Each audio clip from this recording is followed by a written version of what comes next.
the Bible. Not just any book. It's been passed down for thousands of years, whispered from generation to generation, handwritten, copied tirelessly. You'd expect some changes along the way, wouldn't you? Adaptations, little mistakes that creep in, maybe even the major ideas getting twisted a bit. Maybe you've heard, or maybe you even believe that the Bible can't be trusted because it's been rewritten and changed so many times over the centuries.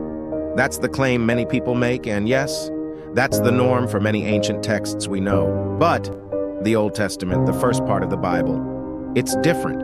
But how? Can a text thousands of years old, written by men, copied over and over, really be reliable? Let's see what other historical documents tell us. Take the Egyptian Book of the Dead as an example. Different copies, separated by centuries, with big differences. Whole sections added, others missing, even the meaning shifting dramatically.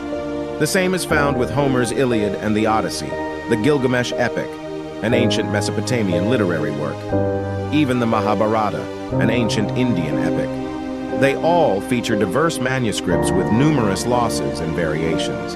It's what we'd expect with ancient writings, right? Here's where it gets interesting. The Old Testament should be like that, but it's not.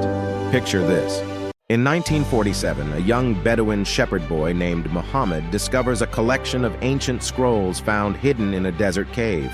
In them are copies of the Old Testament book of Isaiah, and they're 1,000 years older than anything we'd ever seen. Scholars held their breath. Would these scrolls prove the Bible had been changed over time? Turns out, hardly at all. These ancient scrolls, known as the Dead Sea Scrolls, were 95% identical to the Old Testament we know today, mostly spelling differences, the kind of tiny mistakes any scribe could make. However, nothing that changed the core message. How is this possible? Why is the Old Testament an anomaly? Some believe there was a divine guiding hand protecting these texts as they were copied.